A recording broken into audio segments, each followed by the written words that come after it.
Civil प्रक्रिया संहिता जो 1908 में बनी थी, उसके बारे में जैसे कोई चल और अचल संपत्ति है, किसी बात को लेकर विवाद हो जाता है, जैसे ए बी में कोई विवाद हो गया है, तो ए नामक व्यक्ति कहाँ पे जाएगा?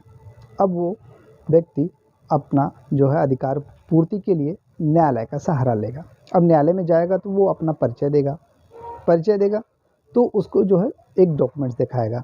अब वो जो संपत्ति है जिस रूप में मिली है, जैसे सेल डीड या बैनामा कराया हो, या गिफ्ट में मिली हो, या वसीयत से मिली हो, या मॉर्गेज से मिली हो, या जो है कोई जो है रॉयल्टी के माध्यम से मिली हो, तो उसका जो है कब्जे के लिए जो है वाद प्रस्तुत करने के लिए अपने आप को प्रूफ करेगा। यदि कोई व्यक्ति जैसे बकाया राशि प्राप्त करनी है, तो वो उस राशि को प्राप्त करने के लिए अपने आप को वो प्रूफ करेगा कि अगर वो प्रूफ नहीं कर पाता है तो वो वाद जो है दायर नहीं कर पाता है। ये पहला स्टेप होता है। और वाद प्रस्तुत करने के लिए सबसे पहले लोअर कोर्ट में जाएंगे। लोअर कोर्ट जो सबसे छोटी कोर्ट, वहाँ पे जो है अपना वाद प्रस्तुत करेंगे। फिर उसके बाद जो है वहाँ पे जब निर्णय हो जाता है तो उसी बात को लेकर उसी न्यायालय में जो है अपील नहीं, उसके हायर कोर्ट में, उसके ऊंचे वाले कोर्ट में जाएंगे। तो आज हम लोग ये जानेंगे कि वाद कैसे प्रस्तुत किया जाता है।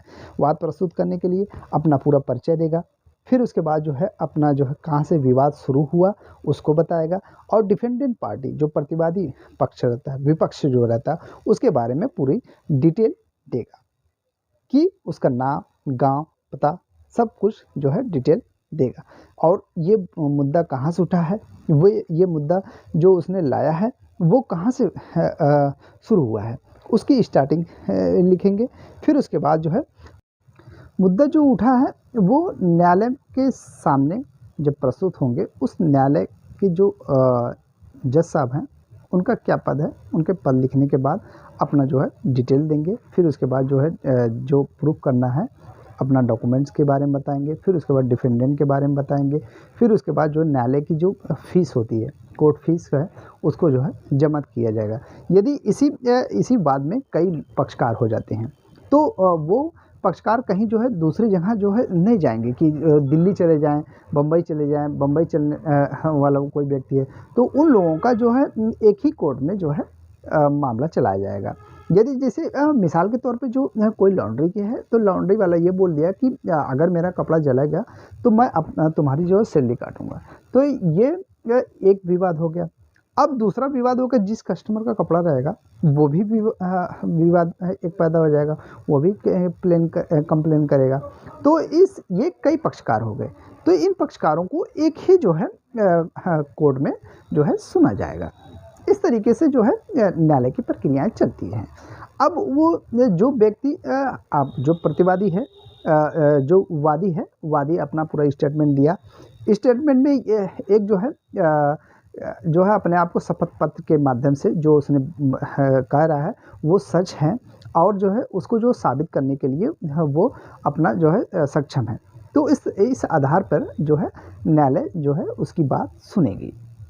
फिर उसके बाद जो है इसको सम्मन के माध्यम से जो है डिफेंडेंट पार्टी को, प्रतिवादी पक्ष को जो है सूचना दी जाएगी। उसे तामीला कहते हैं। तामीला जो जब मान लीजिए जब पूरा हो गया, उस डिफेंडेंट पार्टी को जो है मिल गया। फिर उसके बाद डिफेंडेंट पार्टी ने, मान लीजिए वादी ने 40 पेज का दिया है तो वो 20 पेज का कम से कम जवाब देगा।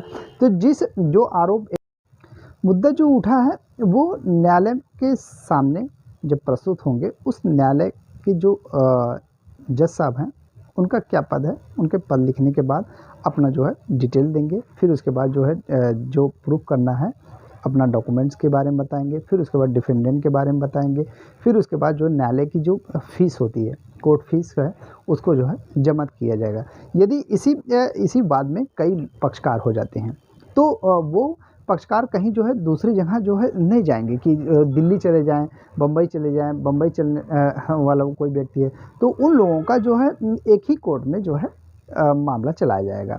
यदि जैसे मिसाल के तौर पे जो कोई लॉन्ड्री के है तो लॉन्ड्री वाला ये बोल दिया कि अगर मेरा कपड़ा जलेगा तो मैं तुम्हारी जो है सैलरी काटूंगा, तो ये एक विवाद हो गया।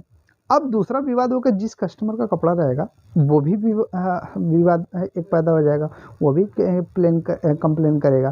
तो ये कई पक्षकार हो गए, तो इन पक्षकारों को एक ही जो है कोर्ट में जो है सुना जाएगा।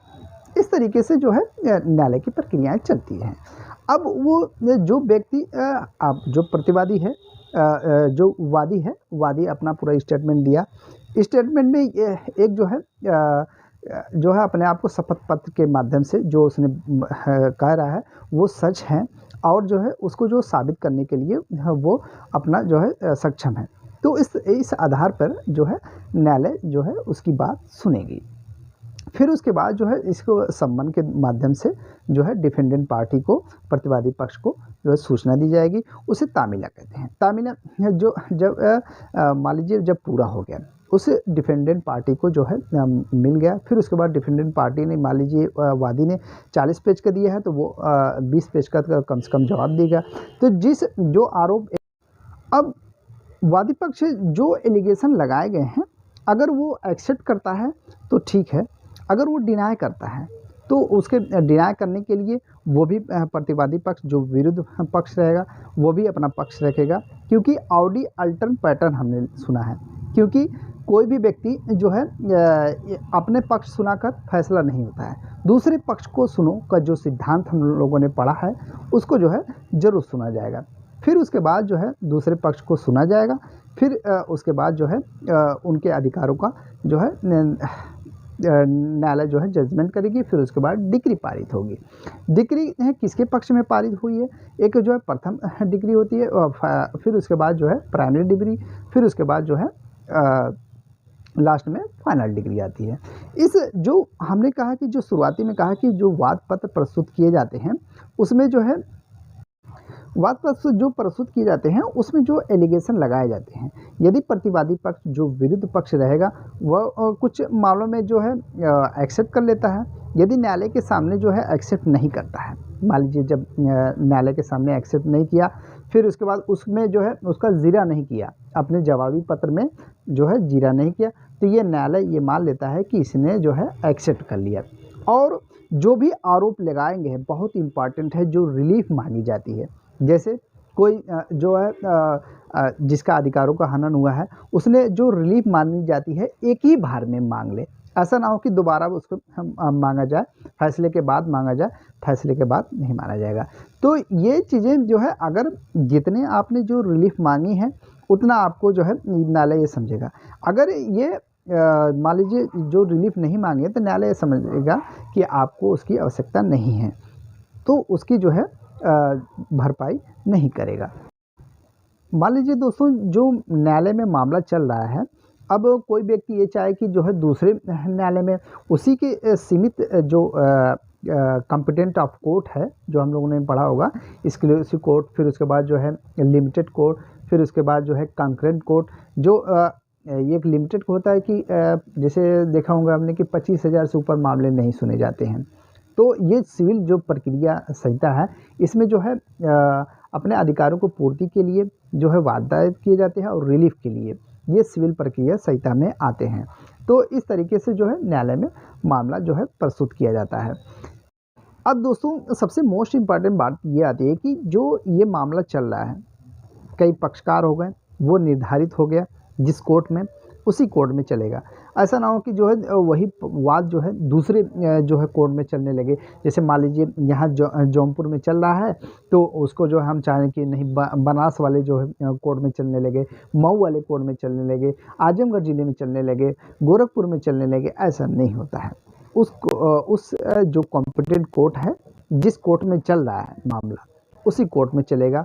जब डिक्री हो जाती है, निर्णय हो जाता है, निर्णय होने के बाद जो है डिक्री पारित हो जाती है, फिर उसके बाद जब फाइनल जजमेंट जब आ जाता है तो उसी कोर्ट में जो है अपील नहीं की जाती है। एक कोर्ट की मर्यादा को ख्याल रखते हुए जो है उसको जो है जो कोर्ट जो दूसरी कोर्ट है उसको जो है यानी कि जो उसको हायर कोर्ट है, मान लीजिए डिस्ट्रिक्ट कोर्ट में चल रहा है तो हम जो है हायर कोर्ट में जो है या आजमगढ़ में चल रहा है तो उसको जो है इलाहाबाद हाई कोर्ट में जाएंगे। इस तरीके से जो है सिविल प्रक्रिया संहिता के बारे में हम लोगों ने